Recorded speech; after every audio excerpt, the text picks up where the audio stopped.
Hi, everybody. Welcome to Dr. Petrie's first period World History Book Talk. Today we're talking about our books, and I have given up on Barbara Tushman. I can't keep track of all the million people in her book, so I went to a much easier book called Great Battles of World War I. And for my book project, I'm thinking about doing a project on the Battle of Verdun, which is one of the four battles that they talk about in our lecture videos. And the Battle of Verdun took place in February to December of 1916, so it's a 10-month battle, almost a year. And I like this book because it has a lot of information about the battle. It has maps, it has what the soldiers looked like from different countries, and it has an aerial shot, and it has a crowd shot of the trenches and the dead bodies and all that fun stuff. And this really goes into depth. Like, for instance, in the textbook, there's about, 2, maybe 3 sentences on the 4 big battles of World War I. And in this book, there's about 12 pages on the Battle of Verdun with a lot of pictures and a lot of details. So what I'm thinking about doing is sort of a radio show on the Battle of Verdun where I summarize something interesting about it and talk about the use of planes, the commanders. And I'm thinking, since I had 30 days to do this project, it should be about a 5-minute little radio show podcast with a lot of information on the Battle of Verdun. And if I was ambitious and technology savvy, I might include pictures of these maps and these illustrations and stuff like that. So overall, my switch to this book has been positive. I really like it. It's much easier for me to read. And I know, even though I'm turning in a double-entry journal that demonstrates I've read this book for 30 days, I don't have to summarize the whole book for my project. I can just focus on the Battle of Verdun in depth, and I can bring in what I've learned from the video lectures and from the textbook and from this wonderful book, which was written by Major General Sir Jeremy Moore. So, Great Battles of World War I. I give it 2 thumbs up. It's great. Robert, tell us about your book. Alright, so my book's Johnny Got His Gun by Dalton Trumbo. And so far, what I've read, once again, it's about a guy he gets drafted into the war. And he, really doesn't want to go because he's, kind of happy with the way his life is going. And then he goes to the war and he gets blown up. And he's like, his life sucks now because he can't do anything at all. Because everything's missing pretty much. And, throughout the whole book, throughout these first 5 chapters, he's, barely, one by one discovering, what he's missing. And, he finds, his arms are missing, and then his eyes, and he's deaf, and his legs are gone. And he just, and then he talks about, a lot of, makes a lot of connections. He talks about the draft, and, in one of the parts he talks about when he was leaving and how he didn't want to go, and how he was at the train station with all of his family, and he, saw the other kids leaving their families, and it was, really hard for him. And that's, all those, pretty much, lots of those men who went through during that time and who got drafted, it was 6 million people, men? Yeah, they all got drafted and they went through that. And for my project, I'm thinking of doing another character timeline similar to what we did for the Plot Against America, but a longer one, because this book, I guess the main character Johnny, he's very emotional, I guess.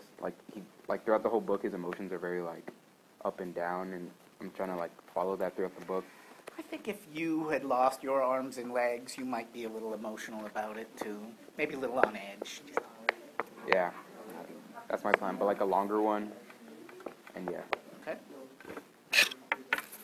So my book is The Guns of August by Barbara Tushman, and so far I've gone through chapter 1. It's pretty boring. But now that I've gotten information on what World War I was and who the important figures were and what actually happened, I've been enjoying the book and actually getting into it. So during chapter 2, it begins with the Schlieffen Plan and how Germany was avoiding a two-front war between Russia and France, which connects to the video lectures. And there's a quote here that says, "Believing that war was a certainty and that Germany must enter it under conditions promise of success, Schlieffen determined not to allow the Belgian difficulty to stand in Germany's way," which shows that Germany is going to most likely breach Belgium's neutrality to get a better attack on France, which is the Schlieffen Plan. And so for my project, I've considered following Germany and its leader, the Kaiser, and follow his emotional aspects during the war. My book is called Singled Out by Virginia Nicholson, and like I said, it's about how British women survived the war without men, and it talks about their life before, during, and after. And this book's really interesting because honestly, I wouldn't really think of the war of women. The first thing that comes to my mind is men dying, men fighting.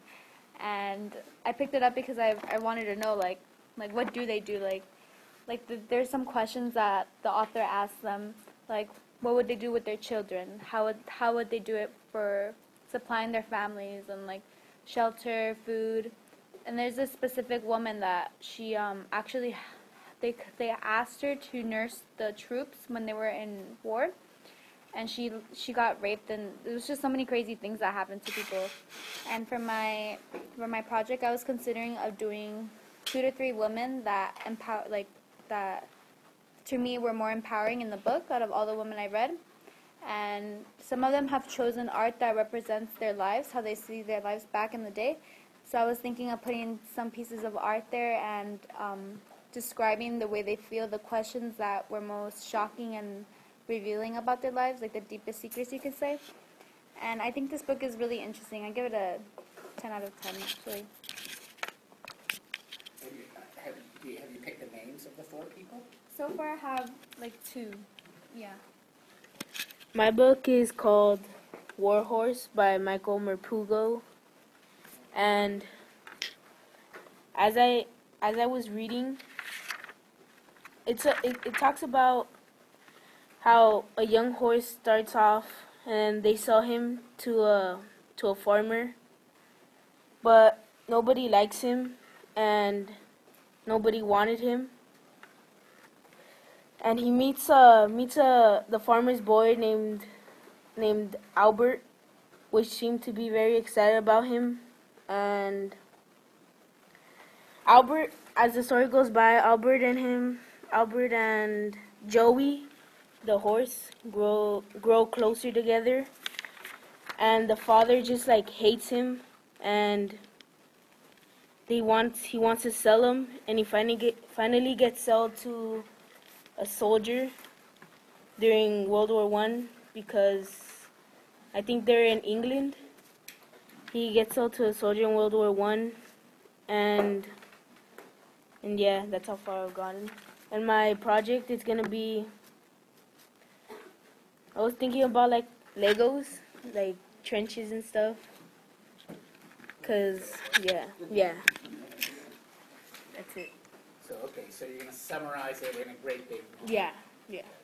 So how far along in the book are you now? Chapter 5. So you're chugging along, Yeah. and are you noticing as it gets more into the book that there are more connections to what we talked about in class? Yeah, they actually talked about Franz Duke Ferdinand, that's his name. Archduke? Yeah, how they assassinated him, and that's how the war started. Did they tell you the name of the person who did it? No.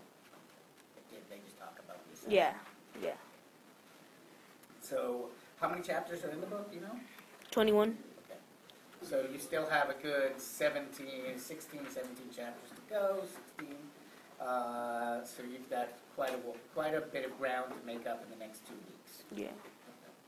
Excellent. Anybody having trouble coming up with an interesting project idea, or you guys all think you're tracking okay?